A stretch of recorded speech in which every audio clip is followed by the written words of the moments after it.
All right, it is Springfield's Morning News. I'm Greg Bishop on 92.7 WMAY. Springfield's News and Talk, a ton to get to this morning.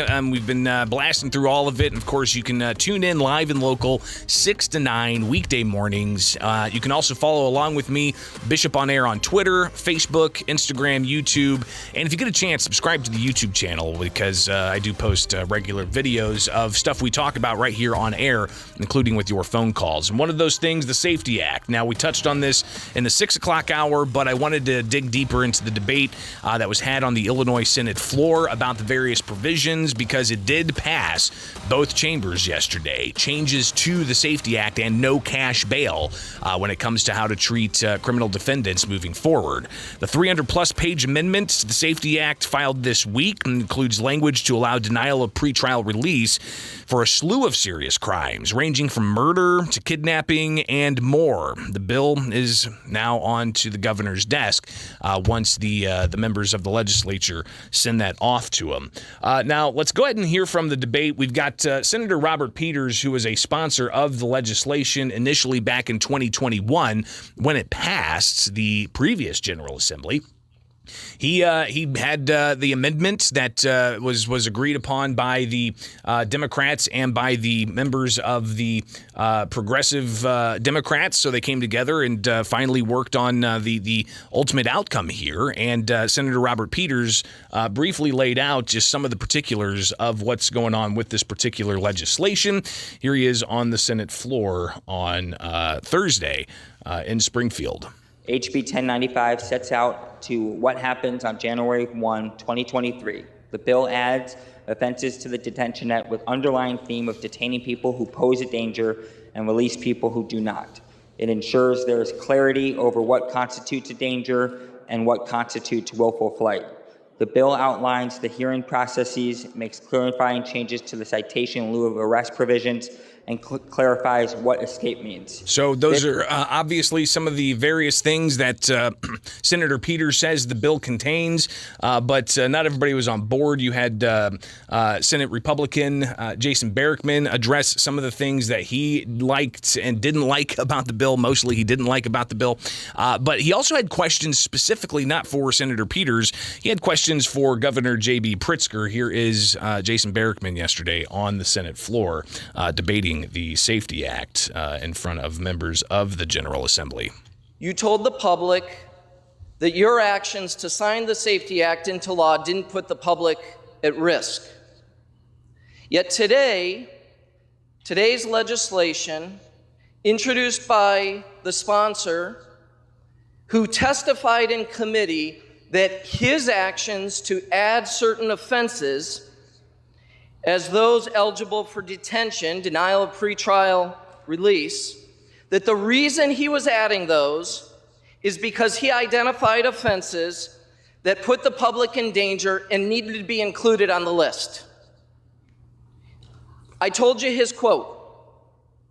He said, we identified those that put the public in danger and those that do not. And we added those that put the public in danger. I hope you will answer the question of why this legislation is necessary at all. Because the actions of the sponsor in this legislation are no mere clarification. They are substantive changes that are being made because of the harm putting the public at risk as a result of the Safety Act in the first place. So that was Senator Jason Barrickman critical of them actually passing the Safety Act in the first place, putting people in harm's way, and then having to come back after the governor signed that bill and saying that it wasn't going to put people in danger. They had to come back and plug some holes because, well, things are tenuous and you could put people in danger. So moving on to the next speaker, you had Senator Chapin Rose address the Senate and raised a variety of concerns, including the messaging of all of this. And the messaging is fascinating because, of course, we just got done with a political season, right? We just had the gubernatorial election where this was very much central to the debate between the Republican and the Democrat. So Senator Rose spelled out some of his concerns, and in particular, he also talked about how that court case, it's continuing on, which that's going to be heard next week in Kankakee County. Here's Senator Chapin Rose. speaking of the governor, he actually all but endorsed the Bennett bill on the campaign trail. This is not the Bennett bill. So I just wonder aloud if he signs it, if that's somehow a broken promise, but I digress. Folks, everything is fine. Everything's always fine. 2 years ago, at 4 o'clock in the morning, everything's fine. It's the greatest idea ever.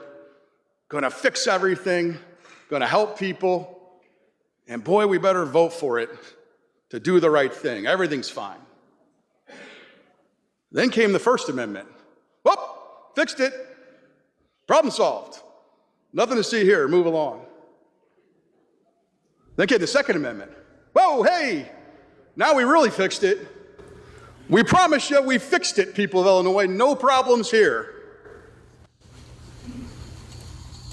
Is this the third one? I can't count anymore. I've lost track. Now comes this amendment. It's actually here we the are fourth one. again. Fourth Amendment now. Well, we've fixed non-detainable offenses. Oh, wait. For those of you in the media, that word doesn't exist. Let me just take a moment aside here, a step back, and just point out the obvious.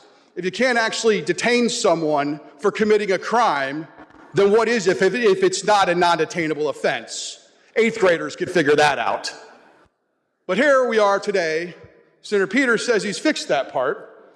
But then the Champaign County State's Attorney, who happens to be a Democrat, I might add, oops, burglary. Didn't fix that. Burglary. Didn't fix that. So Rose went on to talk about how the state's attorneys across the state are continuing on with their lawsuits against the Safety Act's implementation. Senator Neil Anderson, a Republican, he got up to talk about the messaging of this as well. 2 years ago. And in particular, he talked about how when they passed this thing 2 years ago, it was indeed full of holes that he says would have made people less safe. Here's Senator Neil Anderson from yesterday. 2 years ago, I did a Facebook Live at about 5:30 in the morning. And I laid out all the things that were bad about this bill. And we talked about the policy stuff, and we talked about the assault on law enforcement and how they would be leaving the profession and going to different states. And what we got called by the other side was we were called fearmongers. That's not true. You're fearmongering. And to the media, not all of you, but a lot of you were culpable in that. I was directed by a member of the media, and I wish I could say his name, but I won't, told me, that's not true. You're fearmongering. You're fearmongering.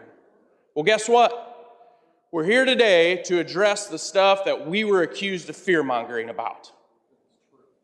Because it's true. And I'm going to tell you, I'm going to give you a little prediction about how it's going to go from here. You pass bad policy, we point it out, you call us fear-mongers, now people are onto you, and you say, oh crap, we better fix that. Senator never had any intention of ever coming back and doing anything with this bill until the public was finally on to you.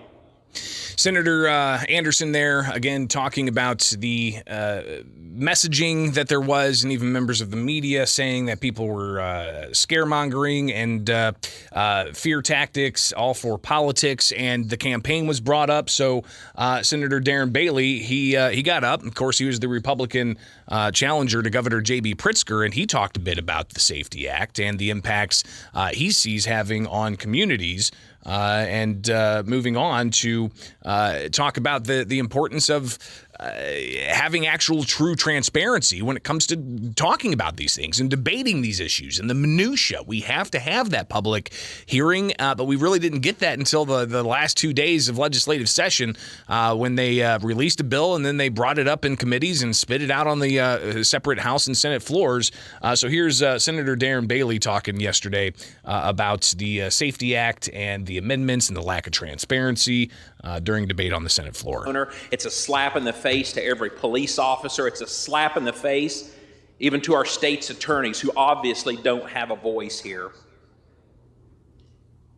The campaign trail was obviously mentioned, and we've brought that up before. And to my colleague, Senator Anderson's comments, I believe this particular motion and movement right here will be the catalyst to true change in Illinois until the people finally figure out what's taking place here. And I've already made the comment of no public exposure here in the Senate chambers, which is quite frustrating, that the public can't see and be a part of what's taking place. That's a problem. And when we exclude the people from the process, we've got some rough days coming ahead of us, and those days are coming. So again, Senator Darren Bailey, he's not going to be in the legislature anymore after he tried unsuccessfully to beat Governor J.B. Pritzker in the most recent election, but predicting that there's going to be a lack of transparency. And the governor, when this passed, he put out a statement saying for almost 6 months, working groups of legislators have been hard at work with victims advocates, state's attorneys, public defenders, law enforcement partners, and others to clarify language of the Safety Act, which goes into effect January 1st. And he's pleased the General Assembly upheld the principles we fought to protect. But again, we were just told for weeks upon weeks there's just going to be technical changes, but the changes aren't technical. They're indeed pretty significant, substantive changes to the no cash bail provision of the Safety Act. But for the past 6 months, the governor says, members of the media didn't really get into the hearings that they were having because they weren't having public hearings. They were doing closed-door working group sessions. And I think that that's some of the frustration that you have from members of the minority party about the legislative process. All kinds of different aspects. I would encourage you to go read the story I put together. Go to Bishop on Air's Twitter, and you'll see the story there about the legislature passing the Safety Act. It'll give you some detail as to all of the different provisions and what Democrat analysis says and what Republican analysis says. And ultimately, though, the Democrats, they wanted no cash bail because you're innocent until proven guilty, and that has advanced. And Senator Robert Peters saying this is a big moment for him in his career as a legislator, and he likened it to a whole host of other things that are pretty severe, pretty big accomplishments in various different eras of our country. Here's Senator Robert Peters with his closing statements in the state Senate yesterday. Illinois on January 1, 2023 will make history, civil rights history, one that all of us can look back at with pride. I know I'll say that this is my version of the Voting Rights Act. This is my version of Obamacare. This is what I did in Springfield and changed the fortunes for thousands of working-class Illinoisans. Thank you. I urge a yes vote. So the measure ultimately passed. The Senate, then it went over to the House, passed there after impassioned debate, and now it's going to be on to the governor for his signature.